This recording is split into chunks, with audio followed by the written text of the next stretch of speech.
সালামু আলাইকুম। আমার চ্যানেলের দর্শকদেরকে স্বাগত জানাচ্ছি। আমি ডাক্তার মোহাম্মদ আলমগীর রেজা। আমি একজন চর্ম জনরোগ বিশেষজ্ঞ।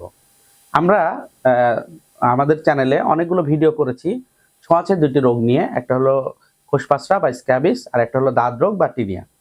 তো এই রোগের পরিমাণ ব্যাপক হারে বেড়ে গেছে, যেহেতু এটা একটা ছোঁয়াচে রোগ, একজনের থেকে আরেকজনের হচ্ছে এবং ওষুধপত্র খুব ভালো কাজ করছে না, যার ফলে সারতে সময় লাগছে।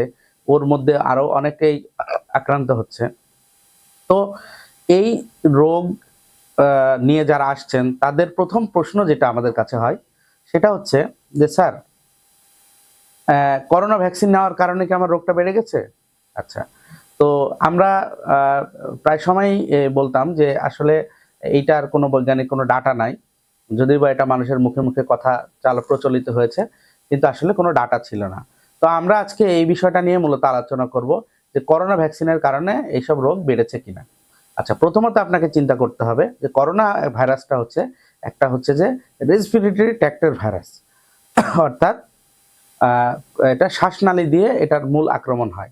তো যেটা হচ্ছে যে করোনা ভাইরাসের কারণে, আমি আবারও বলছি, করোনা ভাইরাসের কারণে, ভ্যাকসিনের কারণে নয়, করোনা ভাইরাসের কারণে কিন্তু এই শ্বাসকষ্ট বা অ্যালার্জি জনিত জিনিসগুলো একটু বেড়ে গেছে। অর্থাৎ হ্যাঁ, বিভিন্ন ধরনের রেসপিরেটরি ট্র্যাক্টের অ্যালার্জি, যেমন অ্যাজমা, অ্যালার্জিক রাইনাইটিস, রাইনোকনজাংটিভাইটিস, হ্যাঁ, যেগুলো হচ্ছে যেমন ধরেন যে শ্বাসকষ্ট হওয়া, অ্যাজমা বেড়ে যাওয়া, তারপর হচ্ছে যে নাক দিয়ে পানি পড়া, চোখ চোখ লাল হয়ে যাওয়া, চোখ দিয়ে পানি পড়া। করোনা ভাইরাসের আক্রমণের কারণে যেহেতু আমাদের দেশে একটা বড় অংশের মানুষের এটা হয়েছিল, তো সেই কারণে কিন্তু এটা বেড়ে যাচ্ছে। এখন প্রশ্ন হলো যে করোনা ভ্যাকসিনের কারণে বাড়ছে কিনা। এটার একটা উত্তর আছে, সেটা হচ্ছে যে না, করোনা ভ্যাকসিনের কারণে কিন্তু এটা বাড়তেছে না। এর মধ্যে একটা তথ্য আপনাদেরকে দিয়ে রাখি।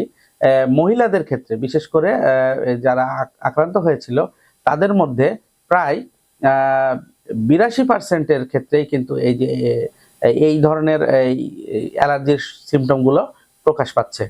আচ্ছা, এখন আসি যে করোনা ভ্যাকসিনের কারণে এটা হচ্ছে কিনা। আচ্ছা, করোনা ভ্যাকসিনের কারণে এটা হচ্ছে না, তার প্রমাণ হলো যে প্রথম ডোজ করোনা ভ্যাকসিন যখন দেওয়া হলো, তারপরে কি হলো, এই যে অনেকের মধ্যে এই যে অ্যাজমা, অ্যালার্জিক রাইনাইটিস, রাইনোকনজাংটিভাইটিস এই জিনিসগুলো বেড়ে গেল।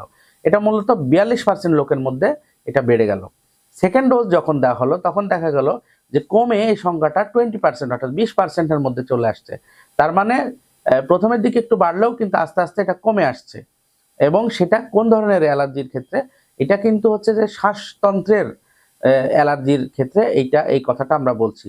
সুতরাং কোনোভাবেই স্ক্যাবিস বা খোসপাসরা এবং টিনিয়া বা দাঁত এটা করোনা ভ্যাকসিনের সাথে সম্পর্কিত নয়। আপনারা কোনো ভুল তথ্যে বিভ্রান্ত হবেন না। এ ধরনের কোনো সমস্যা থাকলে আপনারা আমাদের কাছে এসে চিকিৎসা নিতে পারেন।